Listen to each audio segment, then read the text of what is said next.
हमारे जी आपके कुछ शिष्य परिकर हैं जो ई रिक्शा चलाते हैं हमारे जी अपना घर पाँच छः जने इनका हाँ, हम इनको अंदर से बहुत भाव से प्रणाम करते हैं कि बेचारे 10-10 रुपया कमा कर वृंदावन वास करते हैं और श्री श्री ठाकुर जी के धाम में वास करके भजन करते हैं। हमारे एक प्रश्न था कि कह रहे थे कि शरीर पोषण के लिए अर्थ आदि के लिए बाहर जाना पड़ता है, बट जो राधा केली कुंज की नियमावली है उस पे मतलब कभी आना होता है कभी नहीं आना होता, तो बहुत कष्ट रहता है मानसिक में कि द्वंद में रहते हैं। हाँ।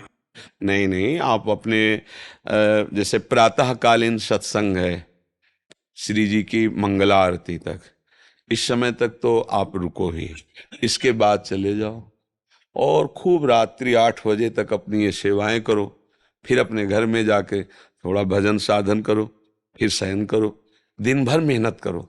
यहाँ ऐसा मत सोचो कि आप रिक्शा चलाने चले जाते हो, आप यहाँ दिनचर्या में नहीं हो तो आपका भजन नहीं हो। नहीं, आप भजन के लिए वृंदावन रुके हो, परिवार का पालन कर रहे हो, मेहनत कर रहे हो, नाम जप कर रहे हो, ये सब भजन ही है। भजन का स्वरूप अपने लोगों ने पूरा समझा नहीं, माला चलाना ही भजन समझते हैं।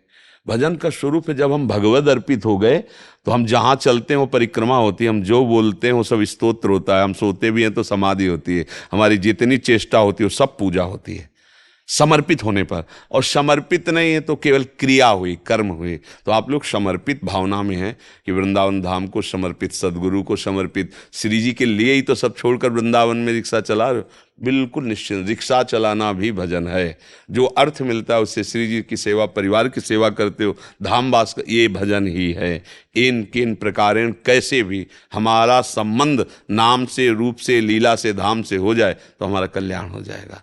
तो ये अंदर ही अंदर नाम जप करते रहो और सवारी जितनी बैठे उनमें भगवत भावना करो कि मेरे प्रभु इस रूप में आए। भजन ही हो रहा है, चक्क भजन हो रहा है। हाँ, कोई ऐसा साधु महात्मा है, पैसा नहीं तो फिर भी बैठा लिया, ऐसा भी किसी का अपमान नहीं किया। जैसे ऐसे अकिंचन संत जन पैसे नहीं है, पैदल जा रहे हैं तो आप रोकिए, अब महाराज बैठ जाइए, नहीं भाई पैसा नहीं, नहीं आप बैठिए। ऐसे ये कभी अवसर मिले तो चूकना नहीं, उसमें नहीं कि पैसा नहीं तो हम नहीं बैठा। धाम है, कभी कभी ऐसा कोई अवसर मिले या कोई ऐसा जो बीमार है, परेशान है, हमारे पास 100-200 रुपया कमाया है भी है, चलो हम अस्पताल ले चलते, बैठो, इसमें दवाई दे देते, ये पक्की सेवा हो गई, इससे भगवान प्रसन्न हो जाएंगे, है नहीं। तो आप ये चिंता मत करो कि आप यहाँ पूरी दिनचर्या में नहीं है तो असंतुष्ट है, नहीं नहीं। महाराज जी तन्मयता नहीं बन पाती और बहिर्मुखता हमेशा बनी रहती है। बहिर्मुखता रखते हो इसलिए बनी रहती है, बहिर्मुखता रखते हो। जैसे अब हम सुबह से लगे हैं, 1 बजे रात्रि की जगह थे और तब से दिनचर्या में लगे, आप ही लोगों के पास तो लगे हैं। अब देखो प्रश्न होता है, तो बहिर्मुख ही तो है। हमको अंतर्मुख का मतलब होता है समस्त इंद्रियों को शांत करके परमात्मा स्वरूप में स्थित, वो इस समय हम, लेकिन हम हैं बहिर्मुख होते हुए भी हम अपने स्वरूप में हैं, क्योंकि हम किसी और से बात नहीं कर रहे, किसी और की बात नहीं कर रहे, अपने आत्मस्वरूप प्रभु से ही बात कर रहे हैं, अपने आत्मस्वरूप प्रभु की ही बात कर रहे हैं। तो हम आपको क्या बताया, रिक्शा में जो बैठे उनमें पहले भगवत भाव करो, जो अर्थ मिला है उनकी कृपा से मिला, अपने परिवार का पोषण करो। बहिर्मुखता को हम भागवतिक बना लें, व्यवहार को हम परमार्थिक बना ले, यही हमारी साधना है। व्यवहार की सत्ता न रहने दें, केवल परमार्थ, भगवत प्राप्ति हो गई। और परमार्थ में भी व्यवहार ही व्यवहार है तो भाई फिर परमार्थ का भेष भले हो सकता है लेकिन परमार्थिक वस्तु जागृत नहीं होगी। और व्यवहार का वेश व्यवहार क्रिया है लेकिन उद्देश्य परमार्थ है, हर व्यवहार को परमार्थ बना दें, यही हमारी तो साधना है, सांसारिक कार्यों को भगवत स्वरूप में अर्पित कर देना। अब रही कि जब आप सत्य से चलोगे तो मन बैरागी बनता है, मन सोचता है काश अगर ये स्त्री पुत्र परिवार ना होता तो आज मैं विरक्त होकर 8 पैर भगवान का भजन करता। तो ये होना बहुत अच्छी बात है, बुरी बात नहीं, पर हमें त्याग नहीं करना, क्योंकि प्रवृत्ति मार्ग को स्वीकार किया, उसका निर्वाह करो। तो क्या होगा, अंदर ही अंदर ये वैराग्य आपको जलन में बदलेगा और सारी वासनाएं भस्म होने लगेंगी और आर्त भाव आ जाएगा, प्रभु के लिए पुकार आ जाएगी, नाथ मैं तो विषयी हूँ, गृहस्थ हूँ, संसारिक हूँ, क्या प्रभु मुझे भी आपका प्रेम मिलेगा। प्रभु के लिए ये जो बातें आने लगेंगी ना, यही सार, ठीक से अपने मार्ग में चलो, वही बात आ जाएगी जो विरक्त में आती है, वही बात आ जाएगी। निष्कामता आ जाएगी, निर्विकारता आ जाएगी, भगवत आश्रय दृढ़ हो जाएगा, भगवत प्रेम प्राप्त हो जाएगा। समझ रहे हो, बिल्कुल घबराने की जरूरत नहीं, बिल्कुल ठीक चल रहे हो। बेईमानी मत करना, किसी को दुख मत पहुंचाना, सब में भगवत भाव करते हुए, नाम जप करते हुए जो भी कर रहे हो ये सब भजन माना जाएगा। धाम के वासी हो, भगवत चरणारविंद के आश्रित हो, धोखा नहीं है, समझ रहे ना। जोगिंद्र जी, गुरुदेव, मेरी बीवी की मृत्यु के बाद मैं बावरा हो गया हूँ। रात दिन उनको याद करके रोता रहता हूँ। महाराज जी मुझे बल प्रदान करें। हम प्रणाम करते हैं आपको, प्यार, आपके प्यार को। पर वही प्यार अगर प्रियाजू से हो, लालजू से हो, तो जीवन धन्य हो जाए। देखो, थे वही ही, पर आप उनको जान नहीं पाए। नहीं तो प्रायः हम प्यार शरीर से ही करते हैं, जो सामने रूप होता है। पर जो शरीर के अंदर बैठा तत्व है, जो अंतर ध्यान हो गया, तो हम स्वयं सबको मिलजुल करके लेकर उस शरीर को नष्ट कर देते हैं, जला देते हैं। और प्यार शरीर से किया था। अब भी याद तुम्हें शरीर की ही आती है, उसके अंदर जो तत्व था उससे तुमने परिचय किया नहीं। सोचो, जो अंदर प्रभु बैठे हुए थे उनकी जानकारी तुम्हारी है नहीं। तुम्हारी जानकारी ढांचे की है। ढांचा को पत्नी माना, अब वो ढांचा टिकाऊ है नहीं, ये नाशवान है, समय के लिए आया है। 20 वर्ष, 50 वर्ष, 80 वर्ष, 100 वर्ष, इसका एक नियत समय है, इसके बाद हट जाएगा।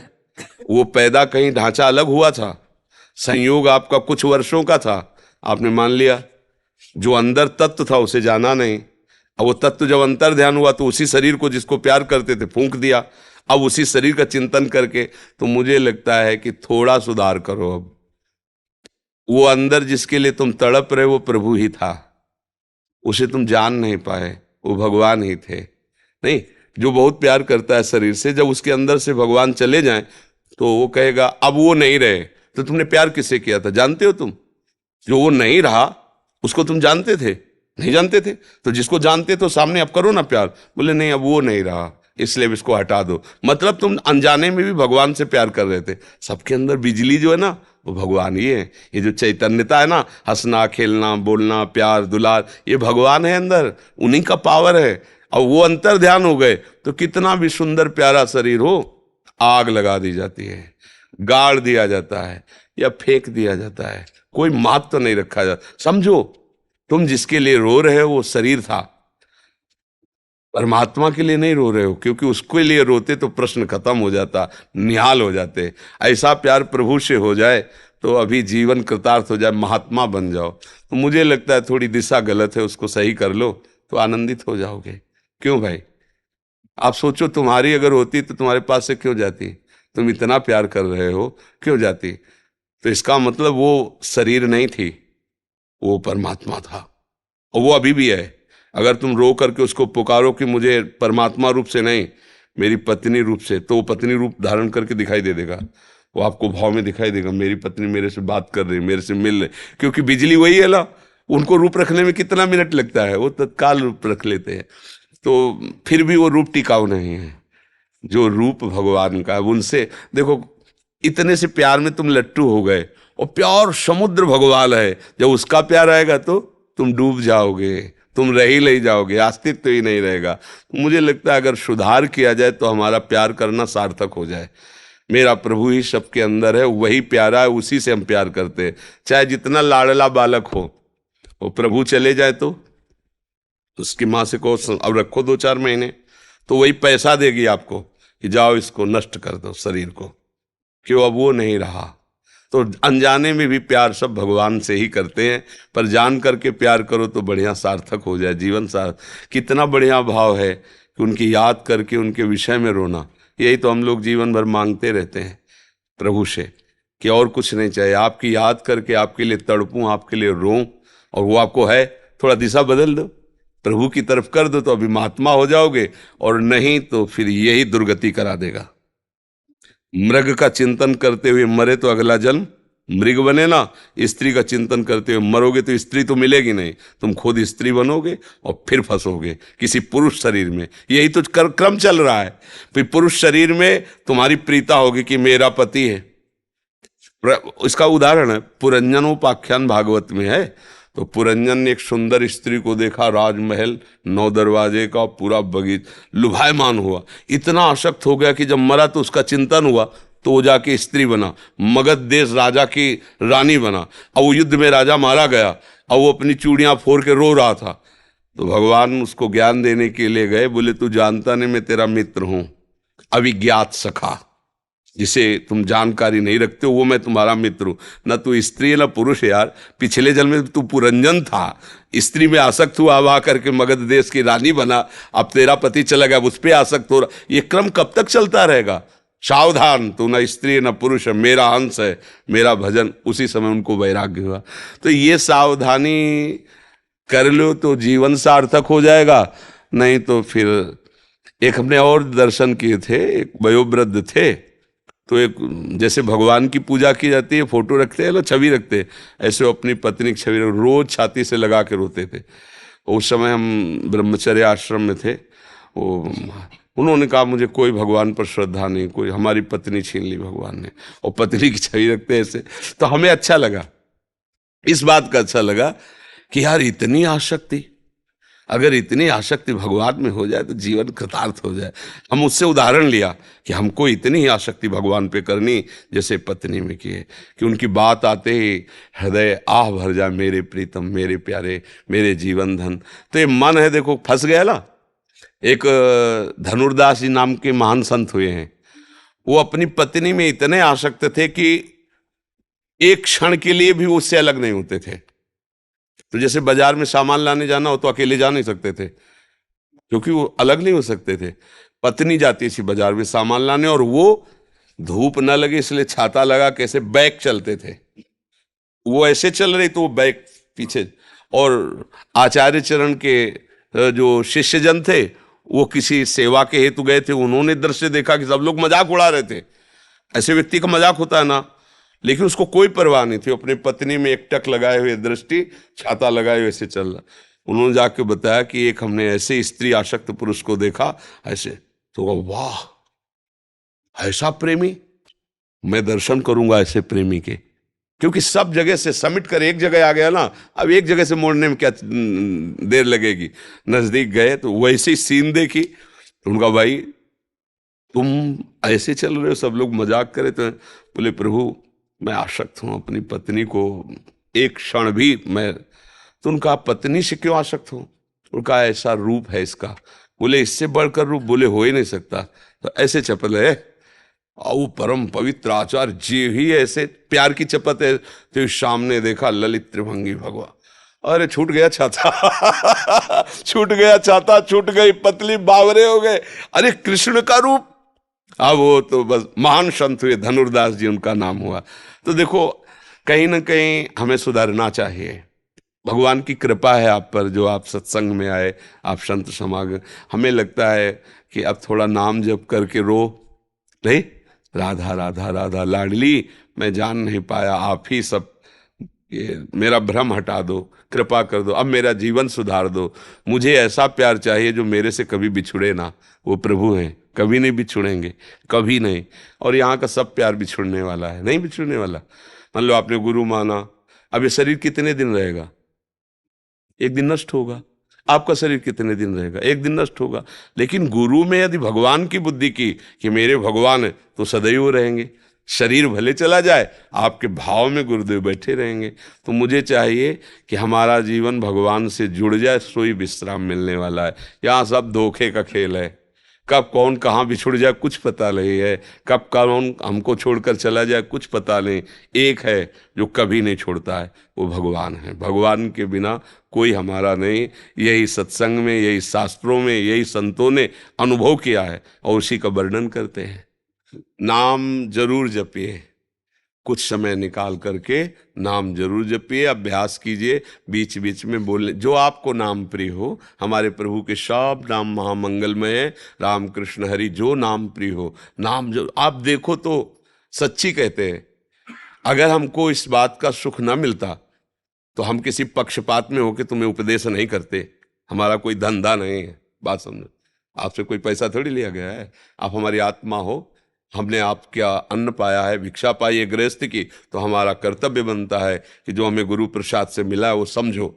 हम ये उपदेश केवल आपके मंगल के लिए दे रहे, केवल मंगल के लिए। अगर आप थोड़ा भी 10 मिनट भी अपनी दिनचर्या में ऐसा ले आए कि राधा राधा राधा, कृष्ण कृष्ण कृष्ण, तो आप खुद आगे देख लेना। पर इसके साथ आपको परहेज करना पड़ेगा। पराई माता बहन के साथ गंदी दृष्टि, और ये जो खान पान की छूट आपने दे रखी, राक्षसी भोजन, इसका त्याग करो। 10 मिनट केवल जप करो, वही 10 मिनट आपको उठाने लगेगा। अब आप थोड़ी देर तो नाम जप करते हो, इसके बाद गंदे आचरण, तो एक बार पोछा लगा दो, फिर वहां से पंखा चला करके धूल फेंक दो, पूरा गंदा हो जाएगा, पहले से भी ज्यादा गंदा हो जाए। हम लोग ऐसे ही हैं कि थोड़ा तो पोछा लगाने की कोशिश करते हो, उससे कई गुना बढ़कर गंदगी फेंक लेते हैं अपने हृदय में। फिर कहते हैं 18 वर्ष हो गए, 20 वर्ष हो गए, हमें कोई लाभ। नियम से चलो ना, परहेज से चलो। देखो दवा काम करती है कि नहीं। अरे हम भगवान के बच्चे हैं, भगवान देख रहे हैं कि उनकी कितनी प्रबल माया है, पर हम उनके आश्रित तो हो ना, उनको पुकारें तो फिर देखो कितना अच्छा लगता है। हम कहते हैं कि बिना भगवान को अर्पित किए भोजन मत पाओ, आपकी बुद्धि शुद्ध हो जाएगी। तो कहते भगवान को क्या भोग लगाना है। देखो जैसे तुम पिता हो, तुम मीठा लेके आए, 4 बच्चे हैं, चारों को दिया, उनमें से एक बच्चा दौड़ के आया और आपकी गोद में बैठ के आपके मुख में ऐसे लगा दे, आप क्या करोगे? हृदय भर आएगा। और दूसरा हाथ ऐसे गोदी में लेके उससे छीन के उसको पाओगे। ये सौभाग्य वो 3 नहीं पाए जो खाने लगे। बस प्रभु की दी हुई वस्तु है, पर जब आप प्रभु को भोग लगा के पाओगे तो उनका दुलार मिल जाएगा, उनकी कृपा मिल। अब ये लोग समझते नहीं हैं, अरे भगवान को क्या भोग लगाना, भगवान तो सबका, तो जैसे वो पिता ही लाया है, लेकिन वो दौड़कर पिता के जब मुख में लगाया ना तो उसकी आत्मा भर गई। अच्छा इतना प्यार, और वो दुलार करके फिर अपने हाथ से पवाएगा। तो ऐसे ही भगवान का जब हम प्रसाद पाते हैं तो प्रसादे सर्व दुखा नाम हानिरस्य उपजायते, समस्त दुखों का नाश करके प्रसन्नता प्रदान करता है। अब भला हम मांस का भोग कैसे लगा सकते हैं?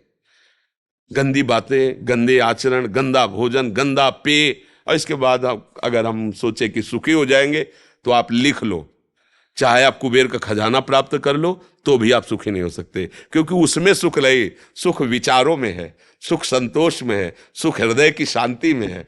हृदय शांत नहीं तो फिर किस बात का। जब आप अधर्माचरण करोगे तो ध्यान रखना, आपके परिवार में ही ऐसे व्यक्तियों का जन्म हो जाएगा, ऐसे विचारों वाले का संयोग बन जाएगा, जीवन भर जलोगे। सब कुछ करके आए, घर में आए, देखा कलह और अशांति, असंतुष्ट, तो आपको लगेगा इससे अच्छा वहीं पड़ा रहता तो है। कितना अब क्या करोगे? किसके लिए कमाओगे? जिनके लिए कमा रहे हो वही तुम्हारी अशांति का रूप बनेंगे। अगर धर्म से चलोगे तो भले आप बाहर से थके आ रहे हो, घर में आते ही आपका हृदय शीतल हो जाएगा अपने परिवार से मिलते हुए। धर्म से लोगों का मतलब किसी भी तरह सुख सामग्री आवे, रुपया पैसा आवे तो हम सुखी हो जाए, नहीं नहीं, भूल मत करो। अगर तुम अधर्म से चलोगे तो जिनको तुम सुख मान रहे हो, मान लो पत्नी है, पुत्र है, परिवार, वही ऐसी बुद्धि से युक्त हो जाएंगे कि जीवन जीना मुश्किल तुम्हारा हो जाएगा। और अगर धर्म से चलोगे तो वही ऐसे हो जाएंगे कि सारा दुख जो लेके दिमाग में है उनके पास बैठते ही, हंसते खेलते ही सब खत्म हो जाएगा। तो भगवान सुख का संविधान करने वाले हैं और वो तुम्हें देख रहे हैं।